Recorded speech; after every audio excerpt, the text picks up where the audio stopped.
Back in 1999, I was 28 years old and I left the United States to marry a girl in Mexico. We're no longer married, but stay with me because I'm going somewhere with it. I got married in Mexico and we lived with our family in Mexico for about a year and a half. That year and a half was pure chaos. This woman brought drama wherever she went. One day, she says she wants to go back to the United States. So I had to travel to the States first to get this visa process going. As soon as I got to the States, I felt this sense of peace, given that I was away from her. I stayed with my brother at the time, and I went out and I looked for work. During this time, I started to get interested in music again.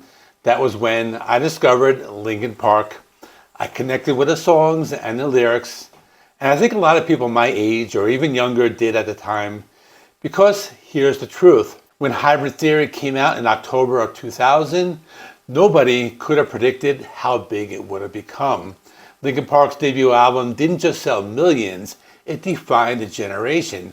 It captured teenage angst, emotional vulnerability, and futuristic aggression in a way that felt completely new at the time. And now, 25 years later, we can look back and see why Hybrid Theory remains one of the most important albums of the early 2000s and one of the best-selling debuts in music history. To understand why Hybrid Theory was such a phenomenon, we have to look at the time it came out. In the late 90s, early 2000s, they were a strange time for rock and metal. Grunge had faded, nu metal was on the rise. MTV was still a huge influence on what people listened to. Bands like Korn, Limp Bizkit, and Deftones had already built the foundation for a heavier sound that blended rap, metal, and alternative influences. But what Linkin Park did was completely refine that sound, strip it of its excess, focus on melody, and give it a polished emotional core. They didn't rely on shock value or macho aggression. Instead, they leaned into introspection, pain, and human emotion. Hybrid Theory wasn't about how angry you could sound. It was about why you were angry in the first place. And that distinction made all the difference. Linkin Park's lineup was key to this sound. Chester Bennington's raw, emotional vocals contrasted perfectly with Mike Shinoda's measured, rhythmic rap delivery. Guitarist Brad Delson, bassist Dave Phoenix Farrell, drummer Rob Borden, and DJ Joe Hahn gave the band a distinctive sonic identity that fused electronic textures with heavy guitar riffs. The band's chemistry came from that duality, technology and emotion, machine and man. You had electric loops and samples clashing with down-tuned guitars, and on top of it all, Chester's voice. Melodic 1 second, screaming in anguish the next. It was the perfect sound for a generation that was growing up in an increasingly digital world, feeling disconnected and isolated despite being connected all the time. In the year 2000, that felt futuristic. In 2025, it feels prophetic. The album kicks off with Papercut, and right from the opening seconds, you know that it's not your typical rock record. That eerie sample, the syncopated beat, and Shinoda's rhythmic verses build up tension until Chester explodes with the chorus. It's like I'm paranoid looking over my back. It's a song about anxiety and mental pressure, topics that weren't openly discussed much in the mainstream rock at the time. Papercut set the tone for what Hybrid Theory was all about, the battle between your inner demons and your outer world. Then comes One Step Closer, the song that introduced Linkin Park to most of the world. That guitar riff is simple but instantly recognizable, and when Chester screams, "Shut up when I'm talking to you," it became the ultimate cathartic release for every teenager who ever felt misunderstood. It's aggressive but not hateful. It's frustrated but not violent. It's a perfect example of how Linkin Park turned personal turmoil into something universal. Tracks like With You and Points of Authority showed how seamlessly the band could mix hip-hop and metal without it feeling forced. Points of Authority in particular has that driving groove and Shinoda's confident flow paired with Chester's soaring voice. It's about power and manipulation, how people can take advantage of your trust, and that theme of control runs throughout the album. It was one of the first times that heavy music didn't just sound cool, it meant something emotionally. If there's one track that perfectly captures Chester Bennington's emotional depth, it's Crawling. He described the song as being about feeling like his skin was crawling, symbolic of the struggle with self-doubt and addiction. It's not an easy song to listen to even today, but you can feel his pain in every line.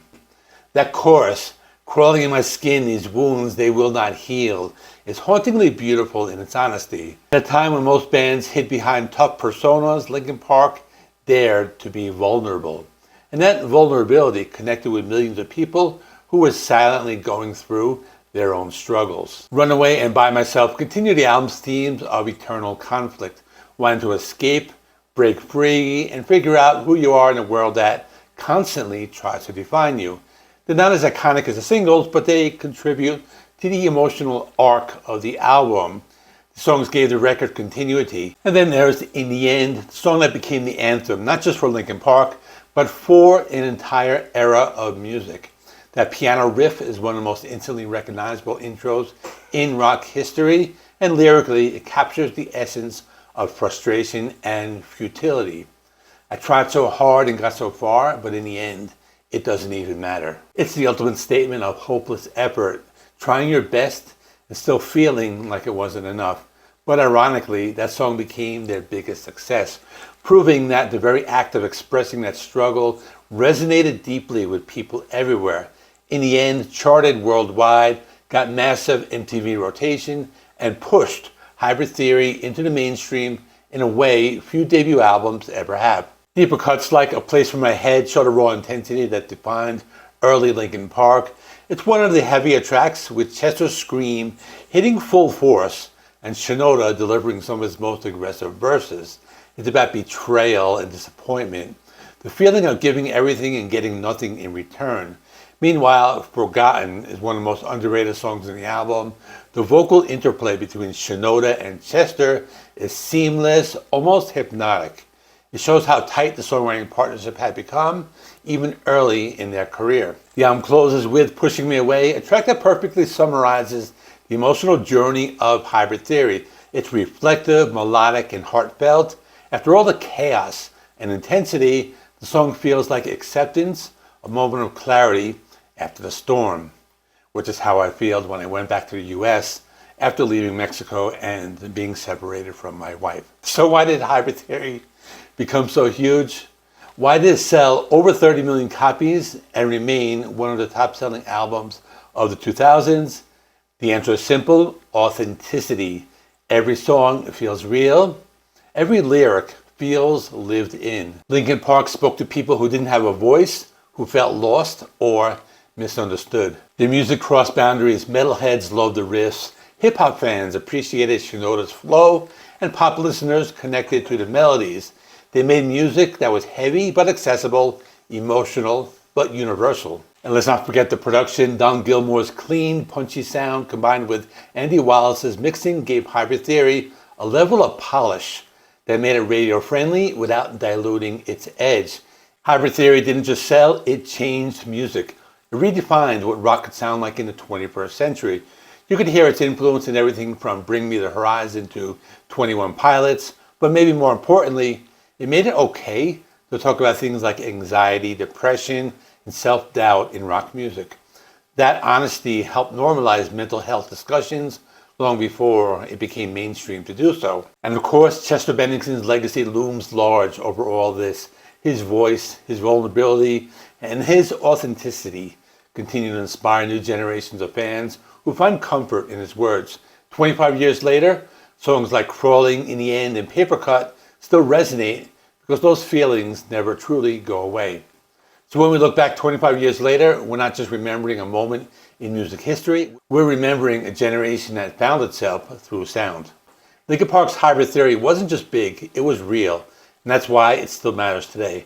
But after this, they released a follow-up album called Meteora, and this one might even be a little better than Hybrid Theory. So check out my video on that. In the meantime, thanks for watching. Please give the video a like. It helps me with the YouTube algorithm. Please subscribe. If you're not already, I do rock and metal reviews, rankings, and more. Thanks for watching. I will see you in the next one.